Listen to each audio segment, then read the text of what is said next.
Hello दोस्तों, अगर आप क्लास 10th के स्टूडेंट हैं और 2023 में यूपी बोर्ड या एमपी बोर्ड या बिहार बोर्ड से हिंदी का पेपर देंगे तो यह वीडियो आपके लिए सबसे ज़्यादा महत्वपूर्ण है, क्योंकि आज की इस वीडियो में मैं आप लोगों को ऐसे मोस्ट इम्पोर्टेंट एमसीक्यू क्वेश्चंस कराऊंगा जो कि आपके बोर्ड एग्जाम 2023 में इन क्वेश्चंस से 10 से 15 क्वेश्चंस ज़रूर आएंगे। इसीलिए इस वीडियो को आपको अंत तक देखना है और इस वीडियो को अपने दोस्तों के साथ शेयर कर देना है। हमारे चैनल को सब्सक्राइब करके वीडियो को लाइक कर देना है। सबसे पहले हमारा क्वेश्चंस है, और ये जो क्वेश्चंस मैंने लिए हैं ये मैंने आपके ऐसे ही नहीं मैंने से उठा लिए, मैंने आपके प्रीवियस ईयर मॉडल पेपर 2021, 22, 23 सभी के प्रीवियस ईयर क्वेश्चंस पेपर से लिए हैं, जिससे कि आपके जो रिपीटेड क्वेश्चंस होते हैं, मोस्ट इंपॉर्टेंट क्वेश्चंस होते हैं, वही क्वेश्चंस लिए हैं। आलतू फालतू कोई भी क्वेश्चंस मैंने नहीं लिए। सबसे पहले इसमें हमारा क्वेश्चंस है, रीति काल की किन्हीं दो प्रवृत्तियों का उल्लेख करना है। ये क्वेश्चन आपके बोर्ड एग्जाम में बहुत बार पूछा जाता है। क्या रीति काल की किन्हीं दो प्रवृत्तियों का उल्लेख करना है? क्या है प्रवृत्तियाँ इसकी?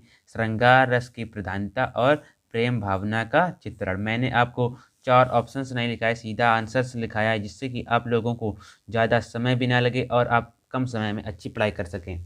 उसके बाद दूसरा नंबर क्वेश्चन हमारा आता है, रीति बंध शाखा के किन्हीं दो कवियों का नाम उल्लेख कीजिए। कवियों का नाम लिखना है। क्या? केशव दास और बिहारी जी।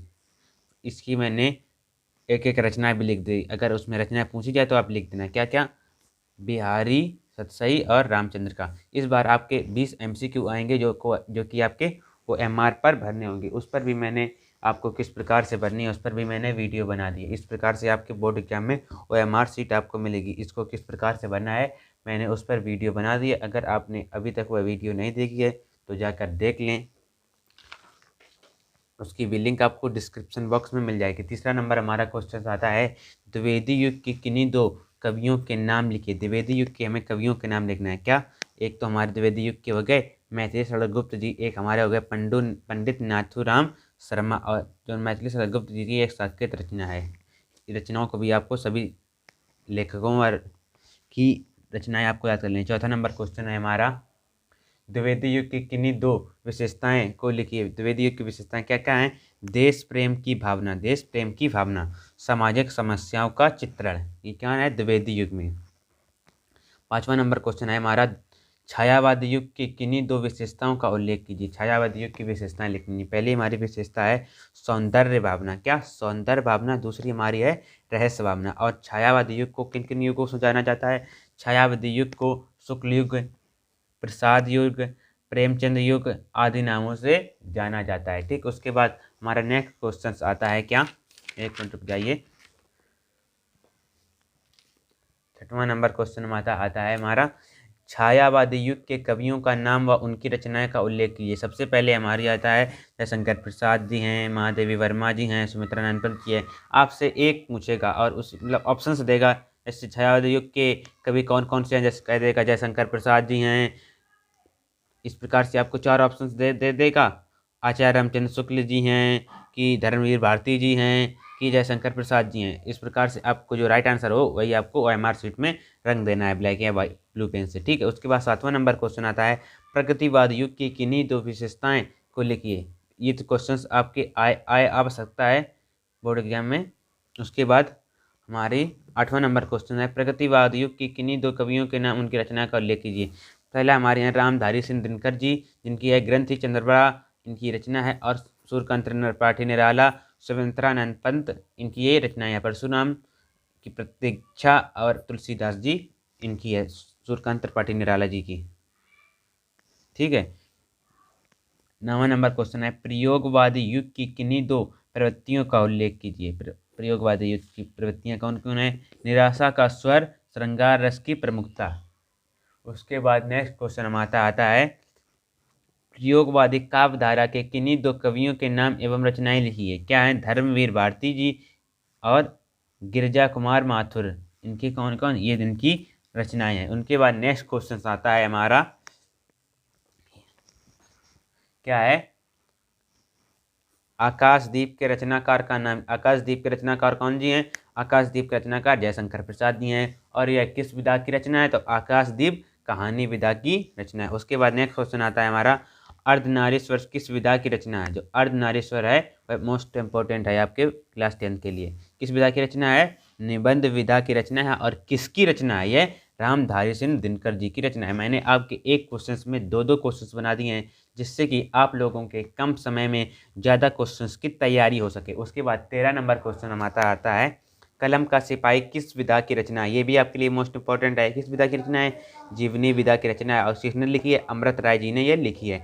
14 नंबर क्वेश्चन हमारा आता है, खून के छींटे किस विधा की रचना है? तो खून के छींटे हैं वह उपन्यास विधा की रचना है, और किसने लिखी है? भगवत सरल उपाध्याय जी ने यह रचना लिखी है। उसके बाद 15 नंबर क्वेश्चन हमारा आता है, किसी एक नाटककार का नाम लिखिए। नाटककार कौन है? जैसे चंद्रगुप्त एक नाटककार है, मतलब जयशंकर प्रसाद जी एक नाटककार हैं, उनकी एक चंद्रगुप्त एक रचना है। उसके बाद 16 नंबर क्वेश्चन हमारा आता है, किसी एक आलोचककार का नाम लिखिए। आलोचककार, आलोचककार कौन जी हैं? जयशंकर प्रसाद जी आलोचककार हैं, इनकी एक रचना लिख देना है। जयशंकर रसमीमांसा एक इनकी रचना है। उसके बाद नेक्स्ट क्वेश्चन हमारा आता है 17 नंबर, कौन सा? किसी एक आत्मकथा विधा के लेखक का नाम लिखिए। आत्मकथा किसने लिखी है? गुलाब राय जी ने। क्या है? मेरी असफलताएं। और यह किस विधा की रचना है? तो आत्मकथा विधा की यह रचना है। ठीक है, मेरी असफलताएं किस विधा की रचना है? आत्मकथा विधा की रचना है, और किसने लिखी है? गुलाब राय जी ने लिखी है। 18 नंबर हमारा क्वेश्चन आता है, हिमाचल की पुकार किसकी रचना है? हिमाचल की पुकार जयशंकर प्रसाद जी की रचना है, और नाटक विधा की रचना है। सूरज का सातवां घोड़ा किस विधा की रचना है? किस विधा की रचना है? उपन्यास विधा की रचना है, और किस पर आधारित, मतलब किसने लिखी है? धर्मवीर भारती जी ने लिखी है।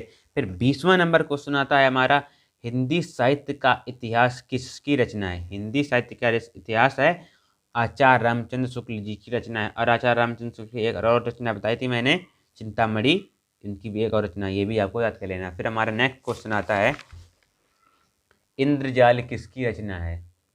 ठीक है, इंद्रजाल किसकी रचना है? किसकी? जयशंकर प्रसाद जी की है। किस विधा, मतलब विधा पर आधारित है? कहानी विधा पर आधारित है। फिर 22वां नंबर क्वेश्चन हमारा आ जाता है, विचार विधि के रचनाकार का नाम लिखिए। विचार विधि के रचनाकार कौन है? आचार्य रामचंद्र शुक्ल जी विचार विधि के रचनाकार, मतलब विचार विधि इन्होंने लिखी है। और यह किस विधा पर आधारित है? तो निबंध विधा पर आधारित है।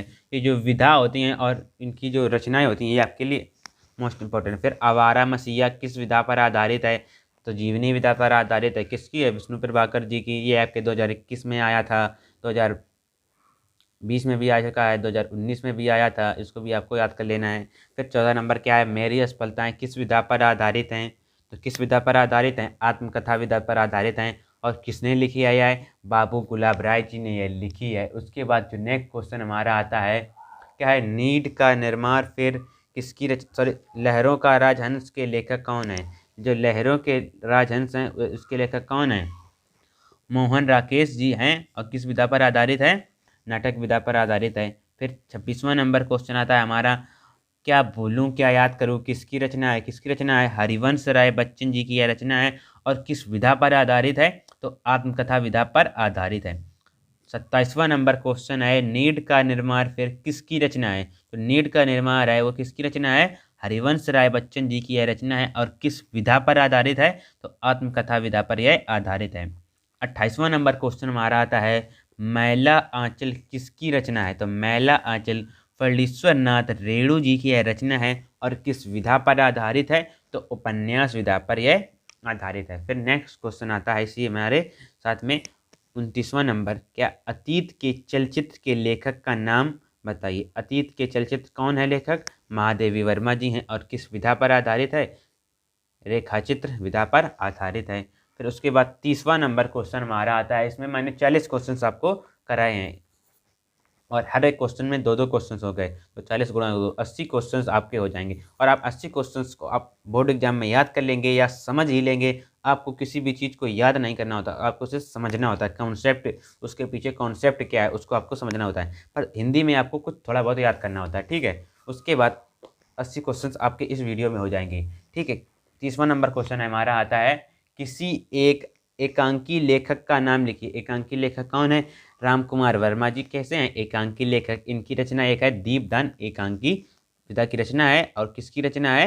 राम कुमार वर्मा जी की रचना है। अगर पूछ दें दीपदान किस विधा की रचना है, तो एकांकी विधा की रचना है। 31वां नंबर हमारा है, 31वां नीड का निर्माण फिर किस पर आधारित रचना है। तो नीड का निर्माण फिर किस पर आधारित है, आत्मकथा विधा पर आधारित है। और किसकी रचना है, हरिवंश राय बच्चन जी की यह रचना है। ठीक है, आपको सभी को याद कर लेना है।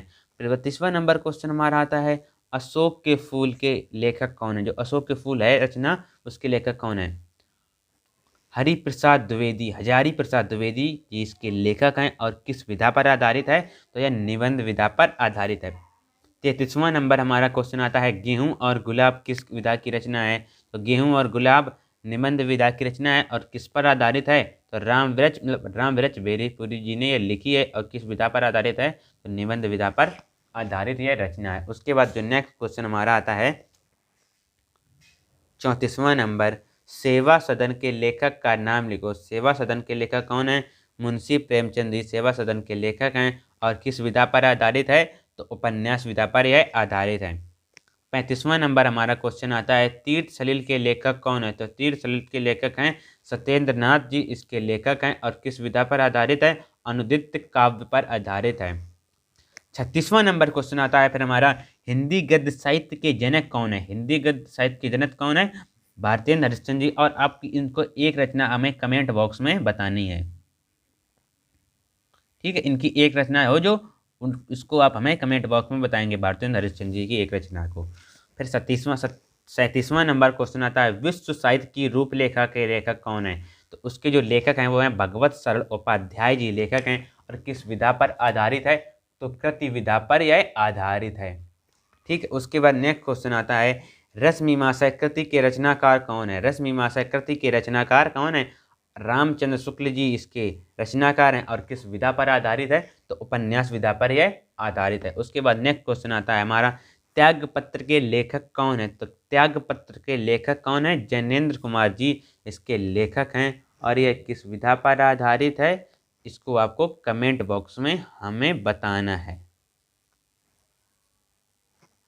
उसके बाद 40वां नंबर क्वेश्चन आता है हमारा, दीपदान के लेखक कौन है। तो दीपदान के लेखक कौन है, राम कुमार वर्मा जी।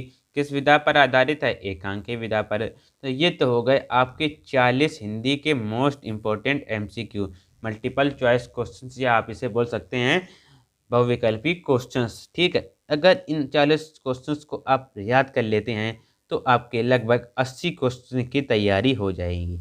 और अगर आप 80 क्वेश्चंस की तैयारी कर लेंगे तो आपके बोर्ड एग्जाम में इससे, जिस जो वीडियो बनाया है इससे 10 से अगर कोई भी क्वेश्चन इसके बाहर नहीं आएगा। इसी के 1-2 क्वेश्चंस हो सकते हैं जो बाहर आ जाएं एकदम, पर ज़्यादातर क्वेश्चंस आपके इसी से आएंगे।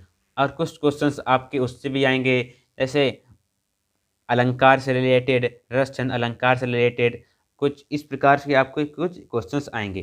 मतलब 10 से 10 क्वेश्चंस इससे रिलेटेड आएंगे, ये रचना अचना और उसके विधा किस विधा पर आधारित है, परीक्षा गुरु के लेखक कौन है, इस प्रकार से आएंगे।